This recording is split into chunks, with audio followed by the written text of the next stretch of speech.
The federal government's poised to pass its direct action climate change policy with the help of the Palmer United Party. 4 months ago, Clive Palmer said he'd never vote for it, dismissing it then as a waste of money. But like he's done before, he's now changed his mind.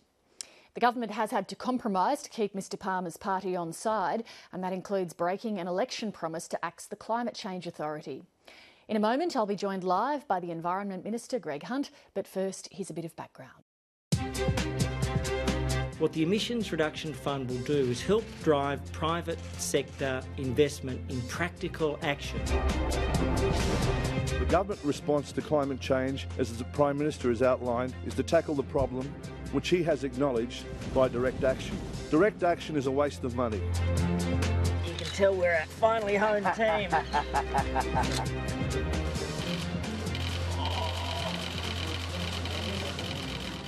I am pleased today to announce that the government has reached agreement with the Palmer United Party. When you look into direct action, there's a lot of positive initiatives. As a gesture of good faith, we will not be proceeding with the Climate Change Authority abolition bill for the life of this Parliament. As a gesture of good faith, the authority will conduct a review examining whether there are emissions trading arrangements in other countries and what form they take. Today we've kept hope alive on an ETS with the Climate Change Authority under Bernie Fraser, carrying out an 18-month inquiry into the emissions trading scheme. And I do want to acknowledge and praise the work of Nick Xenophon and John Madigan, in addition to Mr Palmer, the senators from the Palmer United Party and Ricky Muir.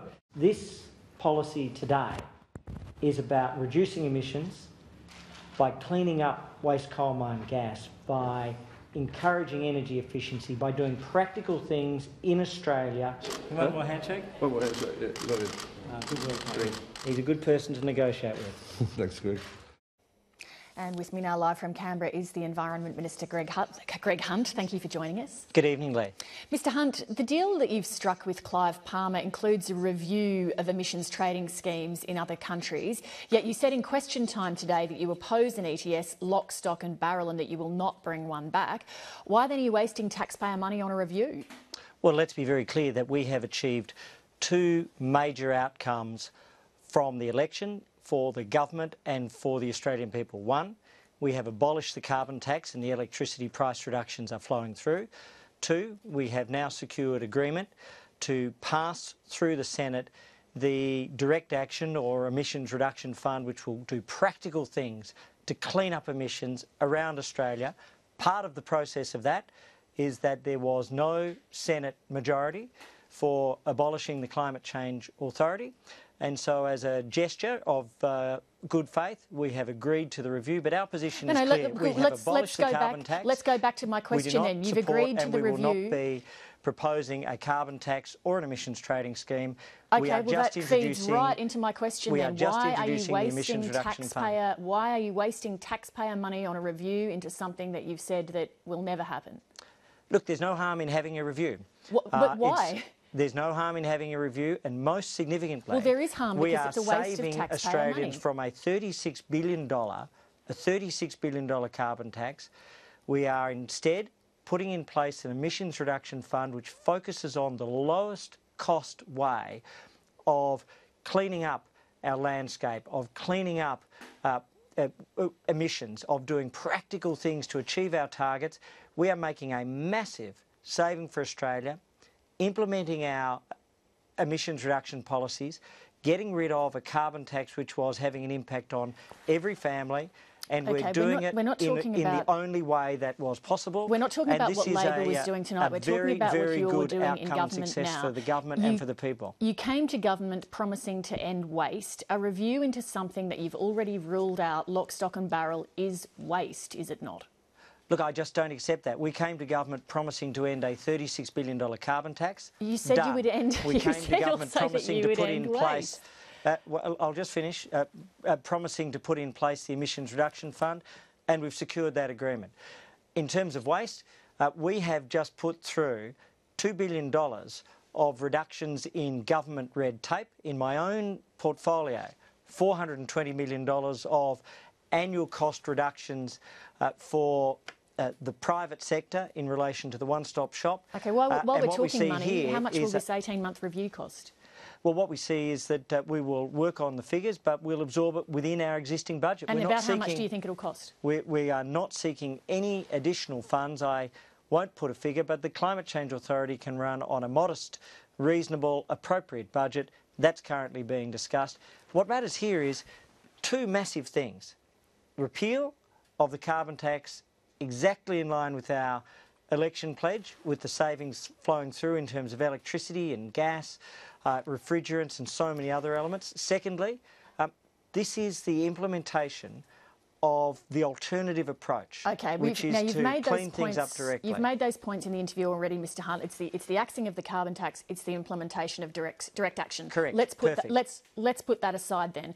Well, that is what has actually happened today. Correct. That's right. Let me check if I've got this straight.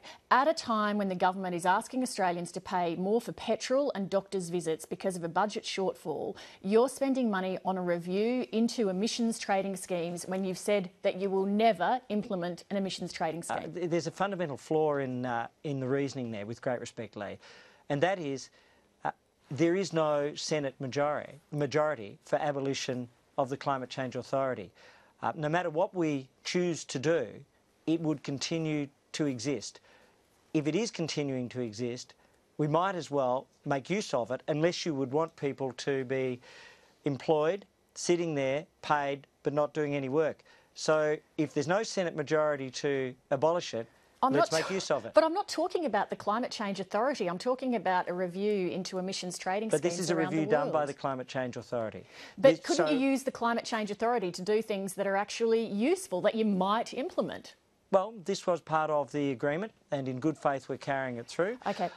But it was part of the agreement that in order to get the abolition of the carbon tax first, in order to get the implementation of the Emissions Reduction Fund, knowing that we can't abolish this body because there's not parliamentary support for it, there's no actual dollar price to pay because it wouldn't have been abolished, we're making use of it, and that was the arrangement and the agreement, and I think it's a very, very good outcome for the government. What modelling have you done that this direct action plan will work and actually get Australia to the 5% emission reduction targets that you want to reach by 2020?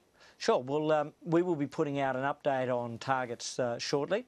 That's part of the ordinary course and process. But three things have happened since we announced this policy which have made it more and more likely to achieve our targets. Firstly, what we see is that the average price that we were expecting to pay is less than we had assumed when we set it up. Secondly, the volume of abatement, that's emissions reduction, which is likely to be available, is greater. And then thirdly, what we're seeing is that we are likely to be able to achieve this much faster. So we've had the price go down, we've had the volume of abatement go up, and we've had the target that we have to achieve go down. So have you actually done some modelling, pulling those three things together to show then what level of reductions you think you will have at what cost? Well, we have already set out previously that we are committed to and will achieve our target. But have you done some modelling, is what I'm asking. With great respect. We have done work, but we will be putting out revised updates during the ordinary course of events. We're expecting that within the next few months. We'll achieve our targets. We'll do it without a carbon tax. We've done it in a deal which doesn't cost Australians additional money because there was no prospect of abolishing the Climate Change Authority through the Senate. And I think that this is an example of a government fulfilling its promises in a way that it took to the Australian people, and also achieving the outcome of practical things. It doesn't matter where you stand on climate change, you're improving soils, you're supporting planting of trees, you're cleaning up power stations, cleaning up waste coal mine gas, encouraging energy efficiency. These are the things Australians want to see. Greg Hunt, thank you very much for coming in tonight. Thanks, Leigh.